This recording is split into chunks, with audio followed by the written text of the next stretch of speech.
Hello and welcome to The Promised Land, a show about Manchester United and Cristiano Ronaldo, and part of the 90 Min Podcast Network. I'm Scott Saunders, joined by Rob Blanchette. As ever, we are reacting today because Man United are not playing football for a month. Cristiano Ronaldo was going to play football for Portugal at the World Cup, but we're going to be talking about the fallout from his two-part interview with Piers Morgan. Rob, we did say on Tuesday's show that we would do another show about this because we were talking about it before with all the clips that we had to hand, and now we've seen the full thing. So, Rob, are you okay? How are you doing? Yes, I'm fine. I think, like everyone else, like all Man United fans and journalists, we've been obviously watching this story unravel and develop with all the tidbits and all the teasers on social media. But now we've got the full story, so we're going to conclude it ourselves and wrap it and go through the last parts of this Ronaldo interview. But I'm now started feeling, obviously, like everyone else got, kind of fatigued by it. Like, I know it's only been this week, but you kind of go through it and you think, was all of this necessary on anyone's part? And as I said, I think the only person that comes out of this with any kudos or anything that who might feel good about it is probably Piers Morgan. So I don't even think Ronaldo can feel particularly great about some of the stuff he said. But of course, we'll break it all down today and we'll give you our opinion on it. There's too much to talk about. I mean, I've tried to put some notes together for the show today to give you a running order, but I think we're just honestly going to just... There's so much to unpack here. There's the Ronaldo, obviously the Ronaldo comments, the Ten Hag part. We touched on his comments on the Glazers the other day. There's a number of personal or like things, I guess, things that we learned about the man himself. There's the comments on Wayne Rooney, which there's a Wayne Rooney response as well, which we might get into quite early on. Because I think that comment, even though it wasn't a direct comment, Rooney and the rats, he said, and the rest of the rats, which is that's really just awful to hear from him. Wayne Rooney's responded to that. We'll talk about how Man United react to this as well. We would like to see decisive action, Rob and I. Man United, perhaps not the most decisive club we've ever seen, but maybe things have changed. Maybe they will do things differently. Before we get into it, though, subscribe wherever you get your podcasts, on Apple, Google, Spotify, and the likes. And you can usually watch us twice a week on Tuesdays and Fridays, but this is going to be the final show before the World Cup. So I think we're going to be a little less regular. I'm not entirely sure yet when we'll be back, but it won't be for too long because I will be out in Qatar from this weekend. So head over to the channel, like, subscribe, join the community, leave a comment as well on what you think of Ronaldo and all of this kerfuffle. And the link should be in the description of this episode if you're listening on an audio platform. Follow us on Twitter as well, if it still exists, @ Scott Saunders, @ Rob _B, and @ Promised Land MU, the show. We do have other social platforms, I think, but Twitter is the main one that I use. But RIP Twitter is trending as we record this. So we'll see. Rob, what is happening then? What is your takeaway? Let's do a general... Sit back, do a general summary of how you feel after this. We live in a time, don't we, where adults behave like children publicly and get some credit for it. You know, feelings, let me let my feelings out and that's okay. Well, yeah, of course we want to hear about people's feelings, don't we? We want to know how people feel, but can you at least make it coherent? I think that's quite important, isn't it? So I kind of looked at all of this with a broader lens, Scott, and kind of thought, you know, why is this actually happening? You know, what's triggered these things? And I wish I could say here today that, yeah, it's about the Glazer ownership and it's about Manchester United being so poorly run for 15 years. And Cristiano thought, you know what, I'm going to stand up for my club. I love my club and I'm going to do this. But my God, some of the stuff that he actually said and the way he phrased it and the way he put it out there was very deliberate. So I think a lot of this felt very scripted. It wasn't shooting from the hip. Let me just talk to a journalist, was it? There was a lot of scripting in there and also Piers Morgan leading the questions. Like, Erik ten Hag's really treated you badly, Cristiano. Yes, he has. It's kind of stunk, didn't it? So as a broad kind of piece of media, I think, as I said in the last show, it will live forever. Like, people will watch this on YouTube forever, billions of times, and people will refer back to this moment consistently the moment where Cristiano Ronaldo lost his marbles on camera. Because I think that's what this is. I think Cristiano has definitely got some gripes that are valid, but his reasoning and the way that he kind of put it forward, whether that be about not playing games, talking about coaches that press, talking about previous coaches, including Ole and Ranić, the Glazers, all of it was incoherent. And I just wish, Scott, that he'd actually thought about it a little bit more. Because I'm sure this interview has been in the planning for a long time. But overall, it's one of the weirdest things I've ever seen in football.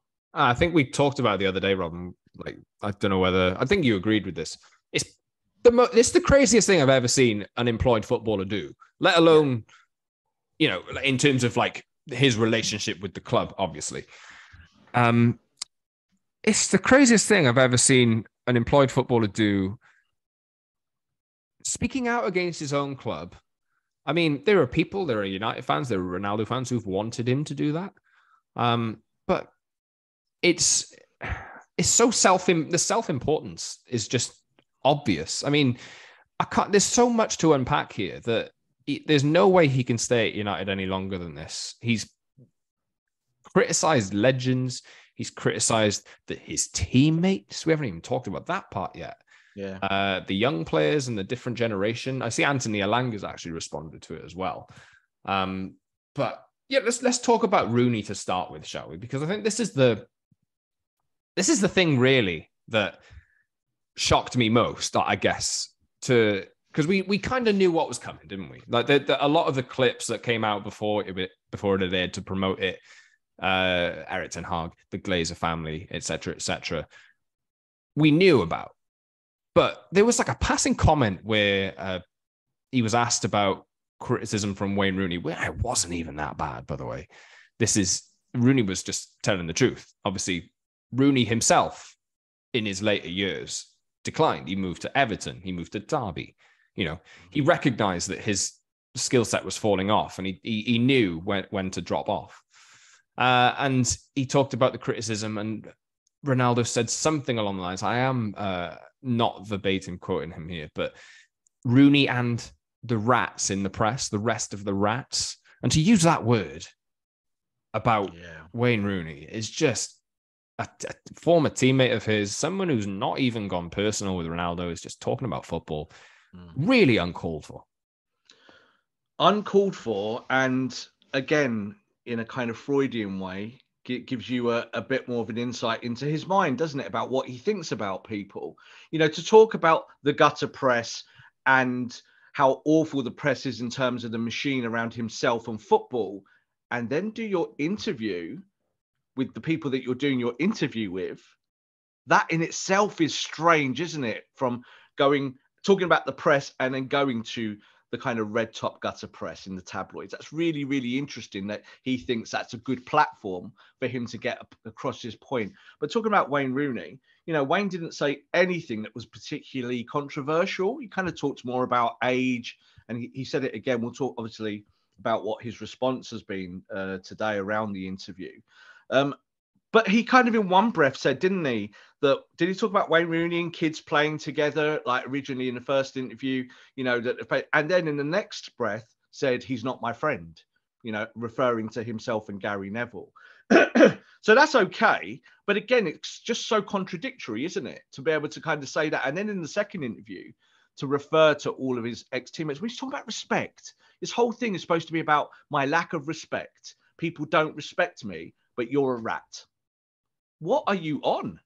What are you on, mate? That cannot be something that you think is normal and good. So he thinks that people are against him, and that's something which he professed and proclaimed massively throughout both of the interviews. Obviously, I said to you off air, it was heavily edited. You could see it was a copy and paste edit put together to be as sensational as possible. But to call Wayne Rooney that and to really defame a lot of his teammates in that manner, it's unacceptable. And I don't understand how Cristiano on one hand could say, respect me, but on the other hand, then throw out an incredible amount of disrespect in front of a journalist who specializes in disrespect. So it kind of all stank, didn't it? The whole thing was strange. And the content of it was like everything and nothing It was all hot air, but lots of stuff to break down. And, you know, Scott, you and me would rather be talking, wouldn't we, about a World Cup coming up and players, you know, our players from Manchester United and what they're going to do. But what are we doing? We're talking about him. And he says, oh, everyone talks about me. Well, you're making it about you. We have to talk about you and address the elephant in the room. So I've got it in front of me now. This is what Piers Morgan, again, you talked about Piers Morgan and Piers Morgan leading him down a path. So Piers Morgan told Ronaldo that having as many pounds in the bank as his record 497 million Instagram followers would give Rooney reason to hate him more. He responded by insinuating that his former teammate was vermin. Well, not only him, imagine the rest of the rats that criticize me too. And that where Piers Morgan puts that in his mouth, where Piers Morgan says the words, Wayne Rooney might hate you more, that's when Ronaldo, like a normal human being, should go, well, Piers, no. I've got a gripe with him in football, but I've got no gripe with him when it comes personally in all of this. Wayne Rooney is a multi-millionaire. Wayne Rooney's not worried. He's not exactly poor. He's not exactly looking at Cristiano going, oh, I wish I had your £500 million. Wayne's probably got about half of that or more than that anyway. He's a very rich individual. But it shouldn't be about that, should it? Like, again, that is a journalist or an interviewer. I don't want to call him a journalist. But an interviewer putting those words in Cristiano's mouth and Cristiano accepting it and then making it even worse by calling him a rat. So I don't know, like, how do you get away from that? How do you now position yourself away from those words? Because Wayne Rooney, I think, showed a lot of decorum in both of his interviews, and Wayne's not famous for decorum. Yes, mm-hmm. I wonder what would happen if they were face to face, and if Cristiano did call Wayne a rat to his face. I wonder how that would go. Of course, though, there were other criticisms of Rooney regarding how ugly versus handsome Ronaldo is compared to Rooney. And a lot of that, more than I was comfortable with. Yeah. Rooney has responded anyway. He was at an awards ceremony, I believe, the Globe Soccer Awards in Dubai. And I think Ronaldo actually has some part to do with this. I'm not entirely sure. I think I do need to check that, but maybe you can tell me in the comments. He was asked by CNN, I believe, for his thoughts on the Ronaldo interview. Well, listen, Cristiano Ronaldo is a fantastic player. And as I've said before, he and Messi are the two best players probably to play the game. And again, it's not a criticism. What I've said is age comes to all of us. And Cristiano is obviously feeling now that he's finally had to deal with that. He also said, obviously, he's done an interview and it's gone global and it's strange. Some of the comments are strange, which they are. But I'm sure Manchester United will deal with it once they've seen the full interview and they will take whatever action they need to take. Dignified response from Rooney. Very dignified. And also, as I said, coming from a guy that, again, in his late 20s, when he'd do interviews, I would be critical of him and say, choose your words wisely, Wayne, because I used to think that sometimes he did shoot from the hip a lot and sometimes looked a little bit silly, not from the content of what he would say, but maybe the subject matter and how he would phrase stuff. But I think he's looked at that and he will be bemused, because if it is true that, say, their kids have played together, and that was kind of insinuated by Ronaldo in the interview, that kind of have met up and they've had those moments, that this is someone that you do actually know, like someone that you might text or someone you might have contact with loosely. And here they are going on a huge platform, Talk TV, trying to build their subscribers and build their image themselves, and using this moment and saying something like that about someone who is, like Ronaldo said, he's my colleague, and also referred to Gary Neville as my colleague. But they were your friends. We absolutely know that you were friends with all of these people. So it's now, isn't it? You're either my friend because you back me up and you tell me that you love me, or you're not my friend because you've criticized my football. It's strange. Like, if you live your life like that, you're never going to get anywhere, are you? Yeah, Cristiano is going to be a billionaire probably for the rest of his life in years to come. And this is how he chooses to live. This is how he chooses to judge people around him. So it's given us a real insight, I think, into his psyche more than the actual content of what came out of his mouth. Yeah, obviously, you mentioned there about former players and this kind of thing. Noticeably, Roy Keane and Rio Ferdinand, who have notoriously failed to criticize Ronaldo in any way, shape, or form over the past year, were afforded not compliments, perhaps. They certainly didn't get any criticism because they've been on Ronaldo's side. He said he looked up to those kinds of players. But I mean, I look at Gary Neville and, I suppose Wayne Rooney and the things that he said, at least he's talking what he feels and the truth, and he's not trying to protect one of his friends, which is what some Man United and just general pundits in general have been criticised for in the past. And I think it's something that we all get criticised for, like, again, with favouritism. And this is why when I'm at the top of the show, I said, kind of looking at this from a broader palette about how strange the world is today, you know, how things are expected that you can behave like a child in front of a camera and people respect you for that, or you expect respect back. I think kind of when you look at these things, that we want football pundits to talk in football sense. Don't we? We want you to actually explain why you think something, and we want it to gear back to sport. No offense to Rio, and no offense to Roy Keane, and no offense to any of those guys. But when you've listened to the content of what they've said, a lot of it is nonsensical. So they're talking about Cristiano Ronaldo like he is still at the apex of his career. They talk about it. Roy Keane especially has said, oh, yeah, I think Ronaldo should start every game, and I think he's better than anything United have got. And yet the stats and the facts do not say that. That is a completely made up, animated opinion, isn't it? Because he's mates with Ronaldo. And one of the things that Ronaldo did say was that he thinks that people in general talk about him because it sells, and that's how it is. Well, we're going to talk about the football side of it, aren't we? Because that's important to us. We want to be able to assess and talk about why Manchester United have been good or bad. And he's part of that. And that's the only reason why we talk about him. Like we've said on our previous show, won't it be great the day we don't have to talk about Cristiano Ronaldo anymore in the same way we did with Paul Pogba? So I think that this is kind of like Ronaldo's last stand. Like he thinks, I've got to have the last word on this, and I'll do this, and I'll go to the World Cup. And he even said it, didn't he? I think I'm going to have a great World Cup. I'm as fit as I've ever been. Cristiano, I've watched you on that football pitch at Old Trafford. You are not as fit as you've ever been. You limp around, you run 10 meters, and then you blow. And you're like, oh, you're getting older. It's okay. You can admit it. But of course, in that interview, it felt like a whitewashing, didn't it? It felt like, let's just revise everything and tell you the world of Cristiano Ronaldo. And that's all that matters, because my opinion is right and your opinion is wrong. Yeah, Ronaldo's also revealed he turned down and confirmed that £350 million Saudi Arabia offer came in. But obviously, it's not about the money, so he didn't take it, you know. We'll see where he ends up in January. Can I talk about that just before you of course, move on? So we knew about that. We knew about the Saudi Arabian bid. We knew about the offers that were on the table. I don't want to talk about why and how we know. So when it came to about the Ronaldo one with Saudi Arabia, and it felt at one stage that he would take that offer, because it was a huge offer, like eye-watering money. The whole point of it was that he still believed 100% that he could get himself a more credible club. That's what it came down to.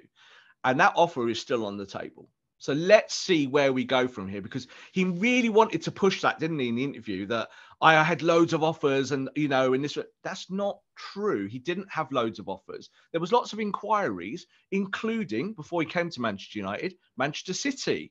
People at Manchester City will tell you something slightly different to Ronaldo's truth around that deal. Ronaldo says it was close. People on the blue side will tell you that it wasn't close. There was lots of talks, and we knew those talks were going on because we were reporting them. So I think that I think Ronaldo, to kind of phrase a lot of this stuff and around the Saudi Arabian bid, this is why I said to you before, I think that he might still take that bid eventually. Because when you've got nothing anymore, like now, major clubs are going to look at this interview and say, do we want this agitator? The whole thing the last few days about Bayern Munich, again, has been completely blown up out of nothing. People in Germany are like, what? I think Bayern are going to take him after this. So, but not just that. It's like he just openly said he does not believe in coaches that press. He's kind of said it in those ways, you know, without being as direct as he can. I don't think that's going to work very well with Nagelsmann. So these things are about football. Again, we kind of look at it from that point, but from the other side of it, which isn't football, which is kind of like sociology, you look at kind of Cristiano. Why would Bayern Munich take him? It makes no sense, because he'd sit on their bench like he sits on Man United's bench. So I think that's where it will come down to, is that he will do well at the World Cup. I said this as well. I think he will score goals. I think he'll I don't see him going out as a damp squib. I think he'll want to make a point and he'll hang around around the box and score some goals. But I don't think it will trigger any additional interest from major football clubs. He has admitted uncertainty over his Man United future after the World Cup. He's also said Erik ten Hag provoked him, or did Piers Morgan say that? And he just agreed with it. I can't entirely remember. But yeah, he was provoked to leave the Tottenham game early. He was not brought on against Man City during the thumping that Man United got that day. And he was annoyed about that, even though even Ronaldo at his very greatest would not have turned that game around, let alone at 37.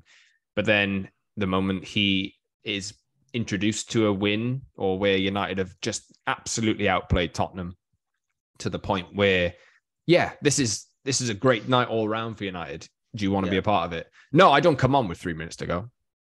That's disrespectful. I was provoked. So he leaves early, and he didn't even want to say that he regrets it. That's the key, because he kind of He didn't. Yeah. He half apologized again because Piers Morgan said, "Do you feel bad about that?" And he was kind of like, "Yes, I do feel bad about it. I probably shouldn't have done it."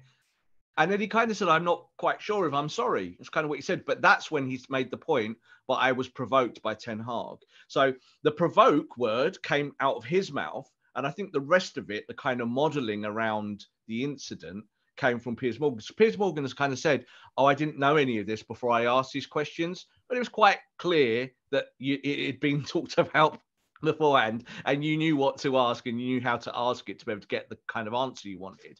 But to say you're provoked by a manager because he doesn't pick you, and then spend quite a long period in these interviews talking about the reasons, the football reasons why that is, and not being able to give clarity. There was no clarity in what he said about, he was provoked by Ten Hag. I would have then said, "Tell me, what was the provocation?"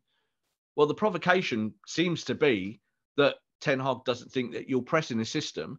And you have said that, what was the quote on the first day about managers and Coca-Cola and finding, to find out new ideas. It's like getting the last Coca-Cola can and all of this stuff. And what he's trying to say there is that, that things change and managers have ideas, but I don't agree with them. Okay, that's fine. But then you've got to go somewhere else where someone agrees with you, where someone thinks that you will do it. And you couldn't find anyone in summer except a really big consortium in Saudi Arabia. That's the truth. So I don't know. I think a lot of things were said, but he didn't have any justification with a lot of it, Scott. And I think that he just spent both interviews showing a lot of disrespect to the club, to the fans, to keep saying the fans are on my side. It's not true, Cristiano. If you believe that, you will have a pocket that are on your side. And we all agree with you about the Glazers. We totally all agree with you, but we know why you're saying it. We know you're saying it because you're trying to be an agitator. You're trying to create a situation that benefits yourself. Yeah, I think that's my takeaway from this. I mean, we spoke about it off air, Rob. I think he's trying to be the hero in his own mind. I don't think he's really that bothered about the fans, even though he says that he does. But you can tell this interview and like all of the things that he's bothered by is the fact that even though he denies it, people are criticizing him. I'm not bothered by the critics. Well, why are you talking about the critics then? If you weren't bothered, you would not be even addressing it. You would not be doing this interview. You would not be name checking Gary Neville, Wayne Rooney, Erik ten Hag, or all of these different people. It's a tabloid list, isn't it? I've got a list of all these gripes. And I'll talk about them all, but from my point of view, because he kept saying that, didn't he? There's 2 points of view. There's my view, and then there's the world. And the whole thing about the fans is that if you cared about the fans, then go and clap the away fans at every game. Yeah, you don't do that. You walk off and you don't even look at them. So like there's this weird kind of thing about the fans have to love Cristiano unconditionally, but Cristiano can just do what he wants because he's the greatest footballer of all time. I think Ronaldo sees obviously he's said enough.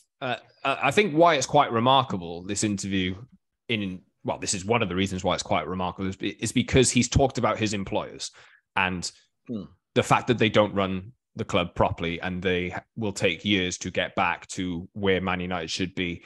Yeah. And the facilities are awful in comparison to where they were when he left, in 2009.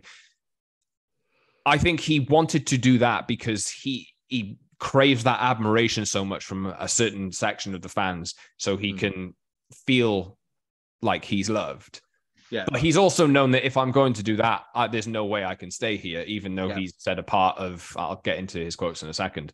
But he's basically said that about the Glazers. Maybe I can be the guy that makes Man United fix, because I'm the one who has enough power from inside to change it. But I know that if I'm saying this, then there's no way that I'm going to stay. So he has to criticize Ten Hag. He has to criticize all these other people and make his position untenable. But in 5 years' time, Man United fans can go, if they recover, oh, remember that Ronaldo interview? Because people forget. Ronaldo fixed Man United. Yeah. It's a power grab. I totally agree with that 100%. Because I think that's what I got from the interview as a takeaway, is that he could have said things in a certain way which would have led to more sympathy from the likes of us. Like we would have gone, actually, yeah, I'm glad he said that. One of the comparisons I've seen a lot was, when David Beckham against AC Milan, when he was playing for Milan, the Champions League, picked up the green and gold and put it round his neck and walked off. Now, I was there. We lost it. When he did that and picked it up and put it around his neck, because that was right in the heights of some of the protests. And all United fans that night were like, Becks! David Beckham has come out many times since and said, I didn't really understand what I was doing. I just thought it was United scarf, and I put it round me. And now we can all debate, yeah, you do know what the green and gold is. Surely you're a Man United fan too. But that moment was diluted because Becks kind of admitted it later on. Now, this is the whole thing about Cristiano Ronaldo, is that to do it with your current employers is a powerful statement, but it's why you're doing it. Why are you actually saying it at this moment of time? And that's what we keep coming back to. And again, some of the stuff he said, like, oh, the Glazers don't care.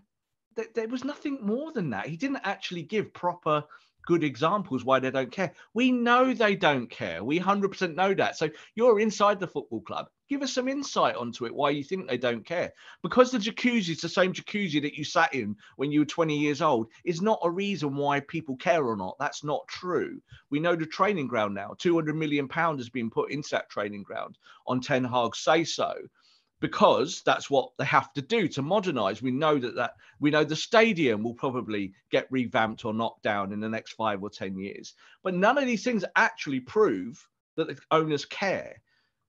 If you think that, tell us why you think that. And he didn't really give us. He talked about the structure, I guess. That's the only thing. But the structure has changed in the last year. He said there's been zero progress since Fergie left, and we all know that, and we agree with that. But again, if you're inside the dressing room, you're inside Manchester United, because this is what he was trying to hint at. Oh, you don't see what we see at Carrington. That's what he was saying. It's like, well, we do, because there's plenty of people and journalists at Carrington. We see all these things and we know a lot of this stuff, and people do talk. So Cristiano might think that no one knows anything about anything and only he does, but it's not true. If you believe that, Cristiano, come out and be really documented about what you mean. Instead, it was just, again, feelings. Oh, I know, I feel, nothing has improved. Are you telling me you didn't do any due diligence before you signed on the dotted line with these owners? You came to Man United and nothing's improved, but you didn't know until you walked back in through the door from Juventus. Is that clever?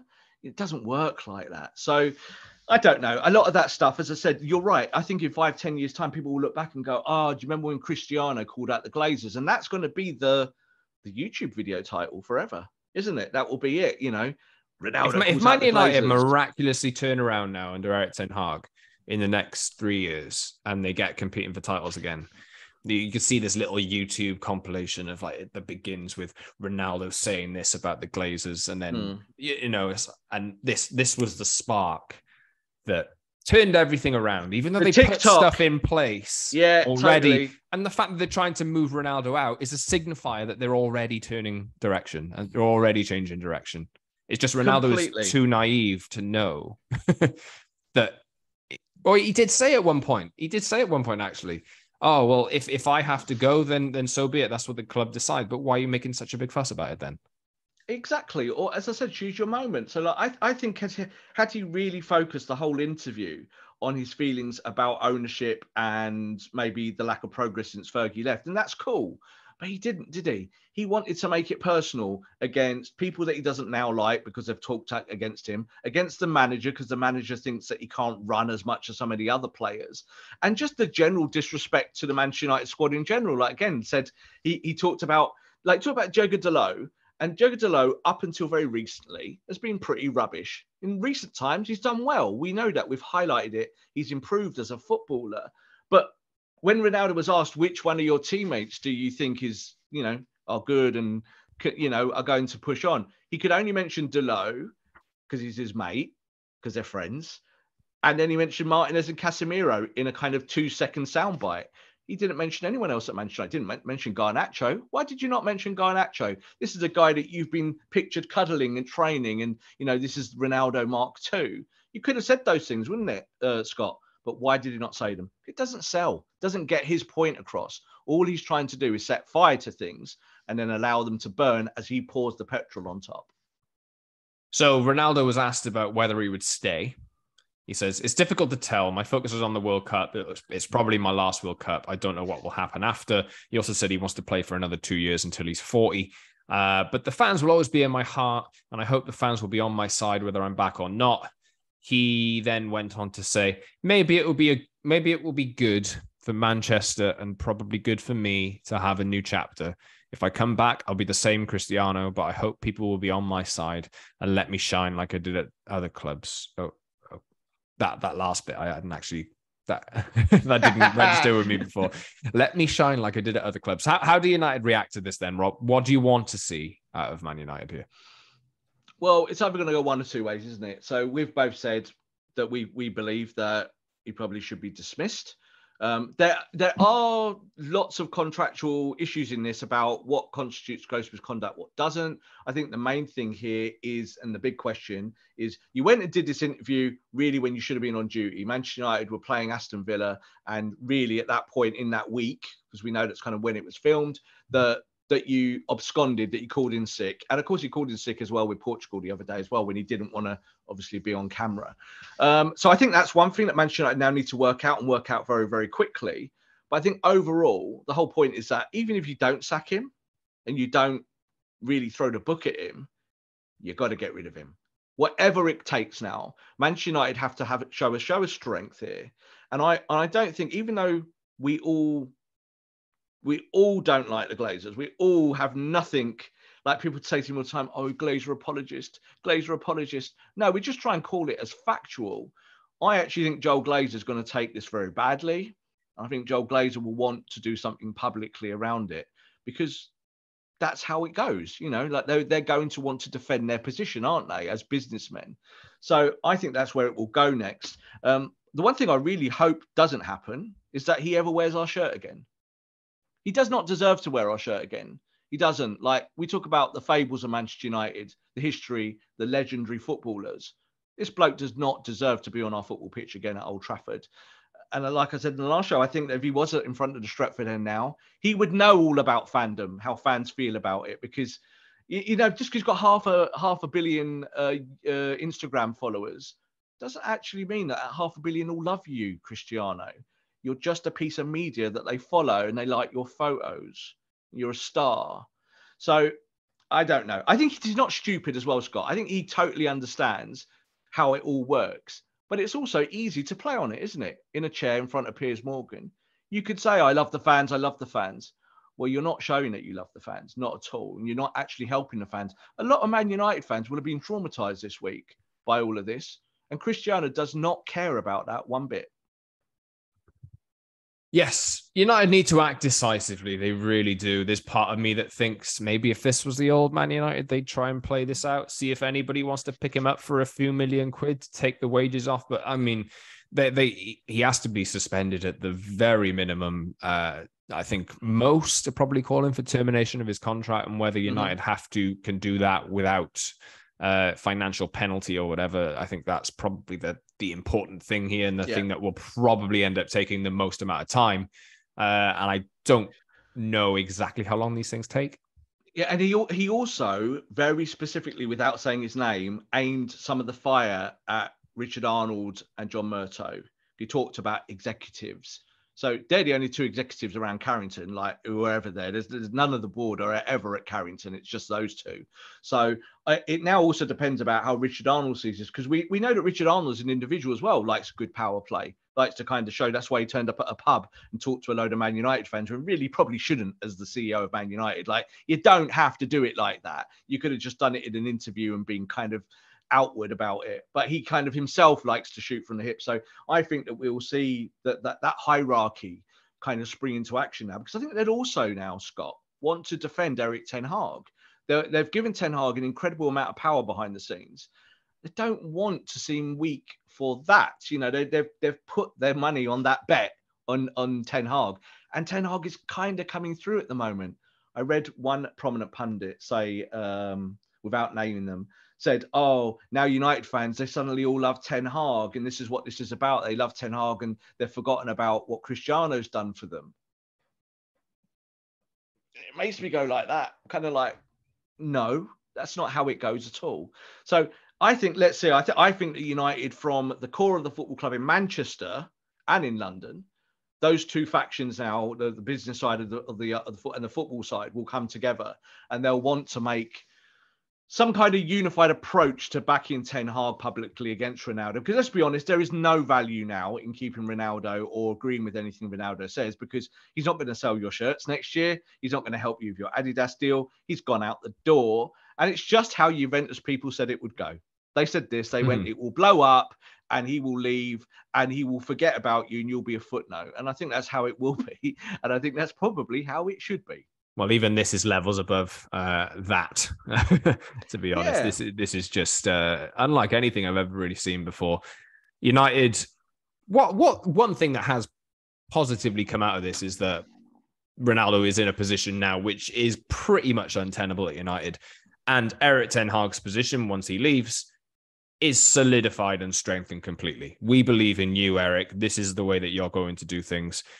Let's get behind you. And I suppose if enough time goes past, if they act decisively now, United don't have to look back. This doesn't have to hang over them over the World Cup. They don't have to have Ronaldo questions. Oh, so Cristiano, after Portugal play Uruguay, you're going to stay at United? Oh, I don't know. We'll see. Nip it in the bud, get rid of him, and move on. Let Eric Ten Hag get on with his job. It's been obvious this has needed to happen for some time. Perhaps the timing isn't optimal. Maybe this should have been done in the summer, but at the same time, you can't go back and change that now. You can't go back and fix it. So just act decisively now and set an example and a tone moving forward. Totally. And I think that because, as I just said there, I think it's a power grab from Cristiano. He's trying to grab the narrative at the very least. He knows that he's not going to get the things he wants from Manchester United. You as a football club must take that power back as quick as possible, and as publicly and as kind of completely conclusively as you can. Do it as quick as you can, and be firm and back your manager, because that's the irony of all of this, isn't it? Is that Sir Alex Ferguson once said on a football pitch in front of all of us, now it's your turn to back your manager. And I think that's the truth now with Man United fans and with Eric Ten Hag. Eric Ten Hag has proven very, very quickly that he's more than competent to do this job, and that his heart's in the right place. He's trying to make the correct decisions. And he's trying to do it in a way that all the previous Man United managers before him, up to Fergie, just didn't do. We talked about respect. It reminded me of Jose Mourinho sat in the press conference shouting at Jamie Jackson, going, respect, man, respect. Yeah. And the thing is, when people shout respect at you, it's normally because they're giving you disrespect, normally. So I think when you look at Cristiano's words and the kind of, when you add it all together, there is a big lack of respect, obviously, to Manchester United as a football club. And I think the board will feel that is their justification to take full action with him and move him on. And maybe Manchester United will go a little bit Hollywood and go, well, do you know what?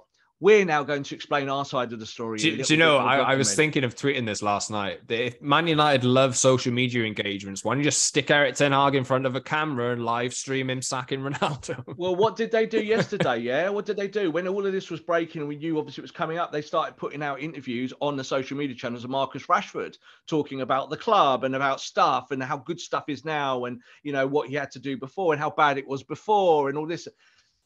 the machine is working behind the scenes. Like, let's be honest, we know Manchester United are just as in the middle of that as Cristiano Ronaldo is. We do understand that's how it works. But I do think that Man United might go a little bit more sensationalist themselves and say, hang on a second, we could just put a statement out, or we're now going to do you an exclusive interview of Erik ten Hag. Here we go. We're going to do it on MUTV. We're going to allow our manager to have right of reply to this player.